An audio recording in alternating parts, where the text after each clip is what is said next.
Hello बच्चों, good morning, good afternoon, good evening. जब भी आप मेरा लेक्चर देख रहे हो, मैं एमडी इमरान आपके इस खूबसूरत से channel GAHKSD good luck classes में आपका फिर से एक बार स्वागत करता हूं। और आज हम बात करेंगे इस लेक्चर में, ये हमारा बेसिकली ग्रामर का लेक्चर नंबर 3 होगा। ग्रामर की बात हम करेंगे, लेक्चर नंबर 3 होगा। और आज मैंने जो आपको लेक्चर नंबर 2 में होमवर्क दिया था उसके सॉल्यूशन की हम बात करेंगे। इधर मैंने वो लिख दिया है और हम इसके सॉल्यूशन के डीपली भी बात करेंगे और इसमें आने वाली सभी बातों को ध्यान से देखेंगे। पहला क्वेश्चन मैं लेता हूँ। पहला क्वेश्चन है बच्चों, महिमा रोती है, राइट। तो सबसे पहले मैंने आपको बताया था कि किसी भी टेंस को बनाने के लिए सबसे पहले क्या ज़रूरी है? ज़रूरी क्या है? क्या ज़रूरी है? हाँ, सबसे पहले उसकी पहचान ज़रूरी है। तो हम यहाँ पे उसकी पहचान करेंगे। सबसे पहले इसकी पहचान करेंगे। तो हा से हमें क्या मिल जाता है बच्चों? प्रेजेंट। और ता से हमें क्या मिल जाता है? इनडेफिनिट। तो ये हो गया हमारा present indefinite tense, right. Present indefinite tense. मुझे बताइए, कहीं हंसिया दिख रहा है? अबे क्वेश्चन मार्क भाई, कहीं नहीं दिख रहा है? नहीं। तो इसका मतलब ये कौन सा सेंटेंस हो गया? Positive sentence. Okay, positive sentence, ठीक है। अब हम बनाने के नियम पे देखेंगे। तो अगर आपको याद हो तो सबसे पहले हम क्या लिखते हैं? Subject, right. सब्जेक्ट का पता लगाना है तो वही बताया गया था लेक्चर नंबर 2 में कि क्या करेंगे? कौन लगा के प्रश्न करेंगे। पूछो कौन रोती है? जवाब क्या मिलेगा? महिमा। कौन? महिमा। ओके, महिमा, राइट। अब क्या करती है? इसके बाद क्या लिखते हैं? Man verb. सब्जेक्ट के बाद मैन वर्ब, सब्जेक्ट के बाद मैन वर्ब, सब्जेक्ट बाद मैन वर्ब। तो मैन वर्ब क्या है बच्चों? रोना। और रोना का है माने होता है बीप। बीप माने रोना। हाँ सर, कुछ याद आ रहा है। बीप। और ये महिमा एक वचन है तो इसमें क्या लग जाएगा? प्रेजेंट इंडेफिनिट टेंस में यस या ईएस लग जाता है। अब सवाल है एस लगाएं या ईएस लगाएं। तो लेक्चर नंबर 2 आपको बताएगा कि यहाँ पे लास्ट वाला अक्षर जो है वो पी है। और जब भी कोई लास्ट का अक्षर, किसी भी मैन वर्ब के लास्ट का अक्षर, लास्ट का लेटर अगर कॉन्सोनेंट होगा तो उसमें क्या लगेगा? डी, एस लगेगा, ठीक है। और उसके बाद क्या लिखते हैं? ऑब्जेक्ट। है ही नहीं है, कुछ भी नहीं है। तो बच्चों यही हो गया, राइट। ये हो गया। अगला क्या है हमारे पास? दूसरा जो हमने आपको दिया था वो था इसी का अगला। महिमा बिस्तर पर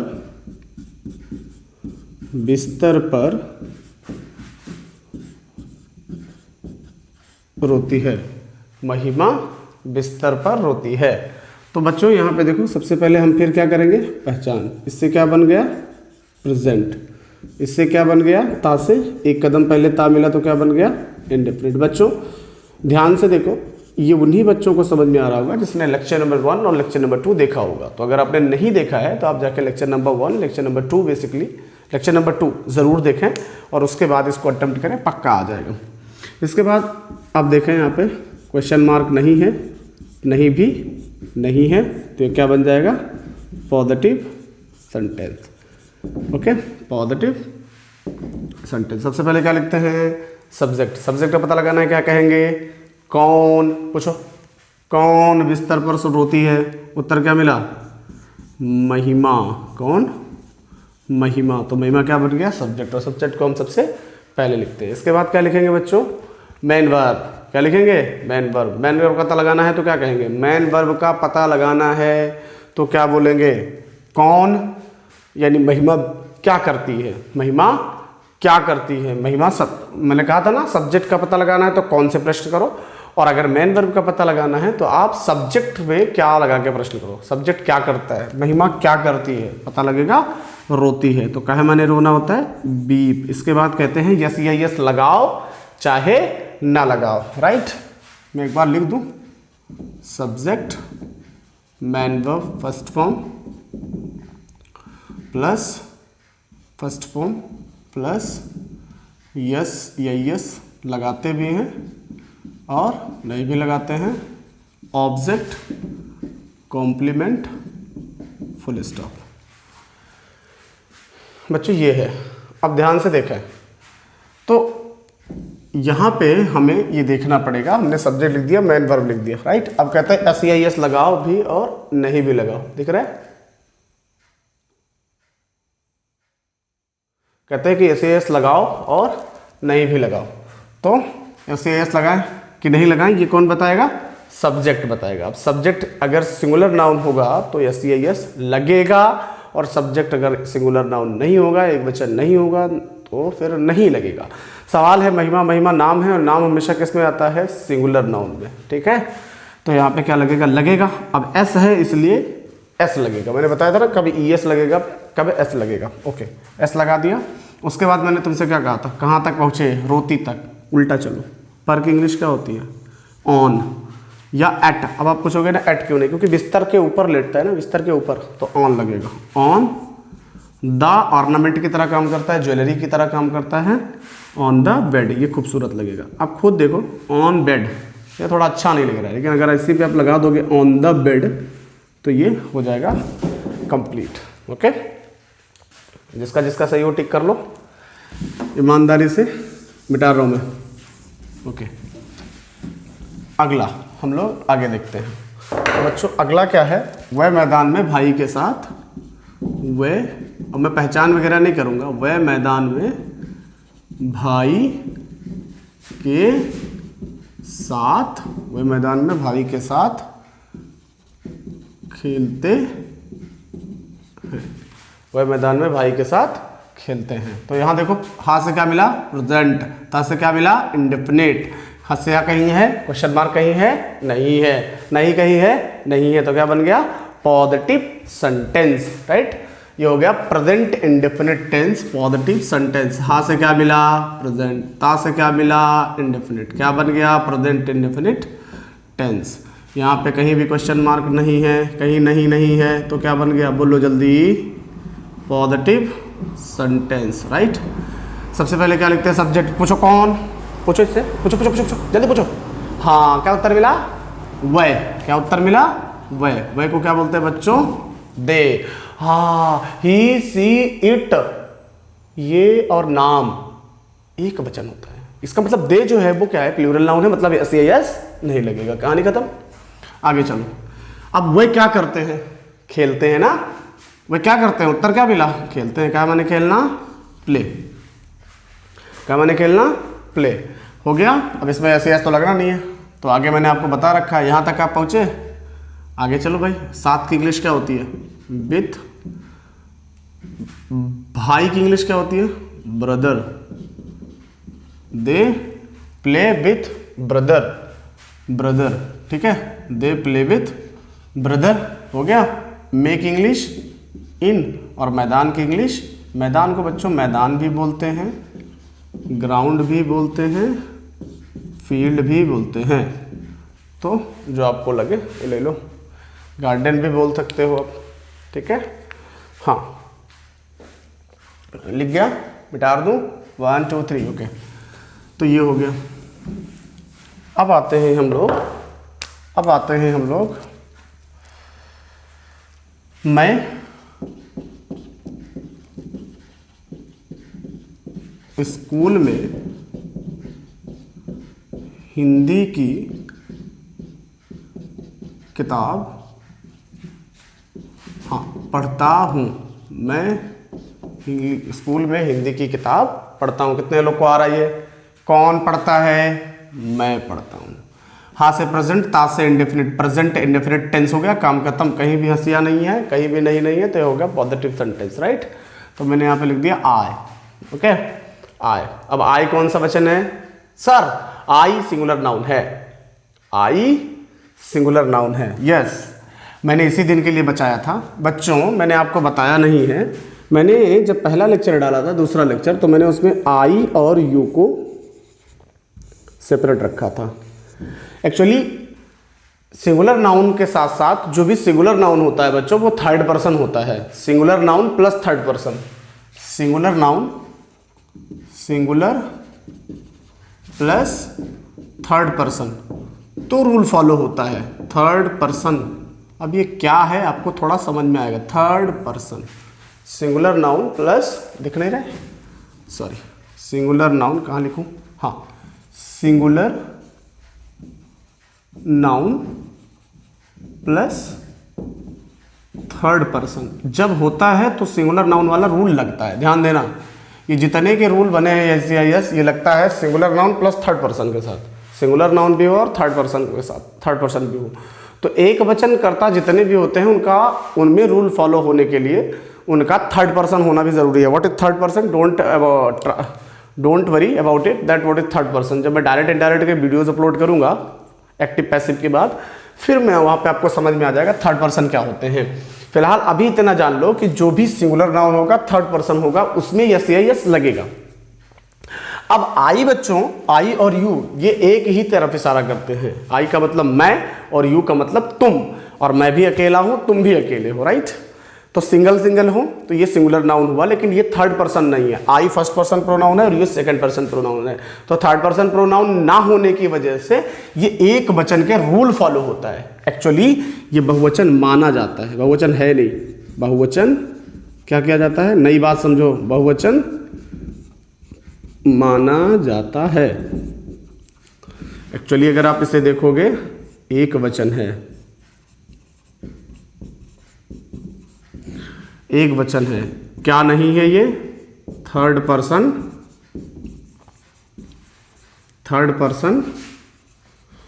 प्रोनाउन नहीं है, थर्ड पर्सन प्रोनाउन नहीं है, इसीलिए इसमें बहुवचन का रूल फॉलो होता है। क्योंकि एक वचन के रूल को फॉलो होने के लिए क्या चाहिए, एक वचन चाहिए और थर्ड पर्सन प्रोनाउन होना चाहिए, लेकिन थर्ड पर्सन प्रोनाउन नहीं है, इसीलिए इसमें क्या लगता है बच्चों, बहुवचन का रूल लगता है, प्लूरल नाउन का रूल लगता है। तो चलो भाई, प्लूरल नाउन का है, अगर प्लूरल नाउन का रूल लगेगा तो SEIS नहीं लगाएंगे, छोड़ दिया।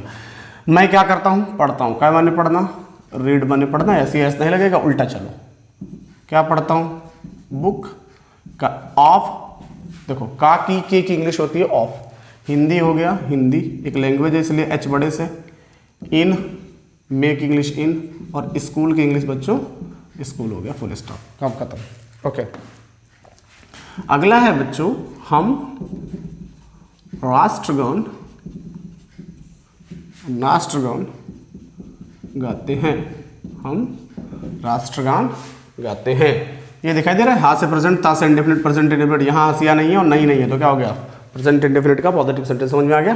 करें, हमको इंग्लिश में क्या कहते हैं बच्चों, बी, हम, ये प्लूरल है। गाना को बच्चों क्या कहते हैं, सिंग, है ना, और यहाँ पे हम बहुवचन है इसलिए SEIS नहीं लगेगा। बी सिंग क्या, राष्ट्रगान, राष्ट्रगान की इंग्लिश सबको पता होगी, national anthem, okay, national anthem, ठीक है, एंथम लिखा है, एंथम बोले तो एंथम बोलेंगे, राइट।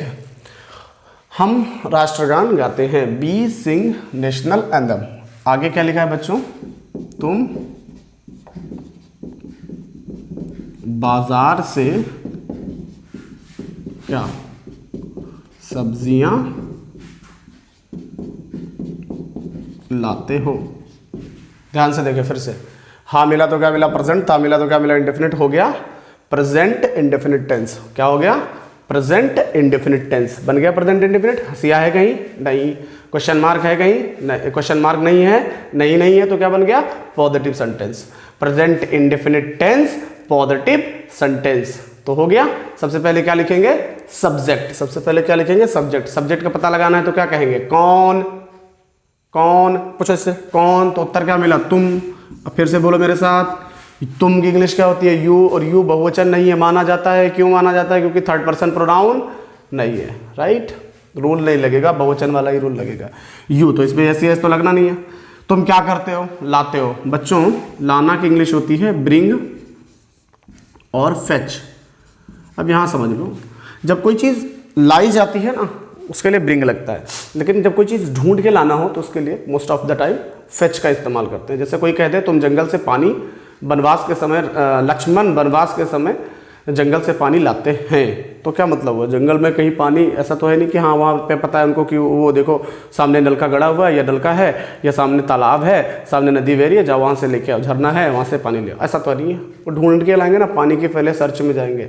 आपको पता होगा पहले के लोग दूर दूर तक पानी की सर्च में रहते थे, नर्मदा नदी के किनारे, गंगा नदी के किनारे ही घर बसाते थे, राइट। ये सब है। सुलेमान करतार रेंज में मिले थे कुछ अवशेष, वहाँ पे लोग रहते थे। There are several topics famous, ठीक है, बहुत कुछ है हिस्ट्री ज्योग्राफी में, हमें वहाँ नहीं जाना है, हमें उस बात पे नहीं, टॉपिक पे नहीं जाना है। ब्रिंग का मतलब भी लाना होता है और फेच का मतलब भी लाना होता है। यू प्लूरल नाउन है इसलिए एस नहीं लगेगा, जो तुम्हारी मर्जी में हो आप चूज़ कर सकते हो।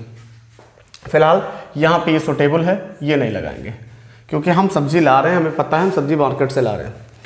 अब क्या लाते हो, उल्टा चलना है ना, लाते क्या होगा, वेजिटेबल, वेजिटेबल। अब वेजिटेबल है वेजिटेबल से वेजिटेबल्स हो गया, राइट, वेजिटेबल्स। से की इंग्लिश क्या होती है बच्चों, फ्रॉम, और बाजार की इंग्लिश क्या होती है, बाजार की इंग्लिश होती है मार्केट, और इसको हम लोग सीधा सीधा बाजार भी बोल सकते हैं, राइट है। शॉर्ट स्क्रीन ले लो, आगे चलो मैं 1 ले लिया, 1 2 3 ओके। सही कर लेना, ग्रामर पढ़ते रहो। इसके बाद एक्टिव पैसिव की जहर ट्रिक दूंगा मैं आपको। जहर ट्रिक का मतलब सबसे पहले एबी में हम 1 से 4 बनाएंगे, 4 को आगे लाएंगे, 1 को पीछे ले जाएंगे, चार्ट 2 को देखेंगे और एचपी सही बनाएंगे, चाहे जो भी बरवाएगी V3 लगाएंगे। अगर कभी ये तरीका हम जिंदगी में अपनाएंगे, चाहे जो भी सेंटेंस होगा सबकी पैसिव सही बनाएंगे। और अगर कभी भी एक्टिव में हम 1 से 4 नहीं जाएंगे, चाहे जितनी कोशिश कर लें, पैसिव नहीं पाएंगे। 8 लाइन की कविता है और पैसिव है, इसको चुटकियों में सॉल्व कर दिया जाएगा, डोंट वरी अबाउट इट। सो वो स्कूल से घर जाता है, डोंट वरी, आप परेशान मत होइए, सेंटेंस क्लियर कर दिए जाएंगे आपके, जितनी ज़रूरत की चीज़ें हैं सब आपको अवेलेबल करा दी जाएंगी। यहाँ पे ध्यान से देखें, प्रेजेंट हाथ से मिल गया, प्रेजेंट, ता बन गया बच्चों इंडेफिनिट, फिर से वही प्रेजेंट इंडेफिनिट टेंस हो गया, हंसिया कहीं नहीं है, नहीं कहीं नहीं है, तो ये क्या हो गया, पॉजिटिव सेंटेंस। याद रखना, मैं ऐसे फालतू के काम नहीं कर रहा हूँ खड़े खड़े कि हाँ मैं बार बार पहचान रहा हूँ, मैं आपकी एक आदत बना रहा हूँ। आदत बनाओ, सबसे पहले टेंस बनाने के लिए आपको जो है सबसे पहले पहचानना है। जब आपकी आदत बन जाएगी आप ऑटोमेटिक स्टेंजास को करने लगोगे। ओके, तो बच्चों सबसे पहले क्या लिखते हैं, सब्जेक्ट, सब्जेक्ट का पता लगाना है, तो यहाँ क्या कहेंगे, कौन, तो पता चलेगा वाह, वाह की इंग्लिश क्या होती है, ही या शी, ही या शी। अब यहाँ पे क्या करता है या क्या करती है, जाती है कि जाता है, जाता है, तो ये ही लगेगा, शी नहीं लगेगा, ही, ठीक है। अब ध्यान से देखो, वो क्या करता है, जाता है, कहा माने जाना, गो माने जाना। अब ही या शी दोनों के दोनों क्या होते हैं बच्चों, सिंगुलर नाउन होते हैं, यानी एक वचन होते हैं, तो इनके साथ हमें क्या लगाना है, ईएस या एस। अब यहाँ लास्ट वाला देखो, ये वोबेल है, वोबेल के साथ हम हमेशा क्या लगाते हैं, ईएस लगाते हैं, राइट। तो सी गोज, उल्टा चलना है अपने को, क्या, होम, सी गोज होम, और यहाँ आ जाएगा फ्रॉम, क्या, स्कूल। अब देखो ध्यान से, इसके सामने होम के लगभग आप 99% केसेस में देखोगे 2 लगता है। ओके, होम के सामने 99% केसेस में 2 लगता है। ओके, वह तालाब से, अभी शुरुआती दौर है आपका, मैं कुछ नियम आपसे छिपा रहा हूँ, इस बात को आप ध्यान रखेंगे। ग्रामर बहुत वाइड सिलेबस है, मैंने पहले बता दिया था। वह तालाब से मछलियाँ पकड़ती है। फिर से भाई, हाँ मिला तो क्या मिला, प्रेजेंट मिला, ता मिला तो इंडेफिनिट मिला, हो गया प्रेजेंट इंडेफिनिट टेंस, हंसिया नहीं है, क्वेश्चन मार्क नहीं है और नहीं भी नहीं है, तो इसका मतलब हो गया पॉजिटिव सेंटेंस या सिंपल सेंटेंस या अफर्मेटिव सेंटेंस। बनाने के नियम की अगर बात देखेंगे तो सबसे पहले सब्जेक्ट लिखते हैं, सब्जेक्ट का पता लगाना है, तो क्या कहेंगे, कौन, कौन पूछो इससे, कौन तालाब से मछलियाँ पकड़ती है, ओ माय गॉड, पकड़ता है नहीं, पकड़ती है, तो इसका मतलब यहाँ पे शी लगेगा, राइट। अब तो आप फैसला कर लोगे, शी। आगे आने वाले सेंटेंस में हम अपना का इस्तेमाल करेंगे, अपना, अपनी, अपने, है ना, धीरे धीरे स्टेप वाइज हम आगे चलेंगे। सी, अब क्या करती है बच्चों, पकड़ती है, क्या मैंने पकड़ना होता है, कैच, मैंने लिखा था। अब सी सो है सिंगुलर नाउन है, राइट, तो इसका मतलब यस या यस लगेगा। अब एस लगेगा या यस लगेगा, तो सर लास्ट में एच है इसलिए एस लगेगा, सी कैच, उल्टा चलना बस। अब यहाँ पे हमने फिशेज लिखना है, फिश नहीं, फिशेज, राइट, प्लूरल नाउन है। सी कैच फिशेज फ्रॉम पॉन्ड, क्या लिखा था आपने, तालाब, पूल, है ना, सरोवर, राइट। तो ये था आपको दिए गए होमवर्क का सॉल्यूशन। आई होप कि आप सब लोगों ने इसको अच्छे तरीके से किया होगा और इसको अच्छे तरीके से समझा होगा। अब मैं अगला लेक्चर लेके आऊँगा present continuous tense positive sentence. Don't worry, एक ही दिन में सब हो जाएगा। मैंने शुरुआत इससे करी है छोटे छोटे टुकड़ों में, आगे आने वाले लेक्चर्स आपकी सीमतों के सामने रखे जाएंगे। ध्यान दे के पढ़ाई करते रहिए और कोशिश ये करिए कि जितने भी काम दिए जाएं, जितनी भी पढ़ाई हो, उसको एक दिन में करने की कोशिश करिए। और आप पढ़ाई मेहनत से करते रहिए, घर में सेफली रहिए और लॉकडाउन की नियमों का पालन करिए। घर पे रहिए, सेफ रहिए, be safe and be happy, stay at home, safe at home, पढ़ाई करते रहिए। All the very best.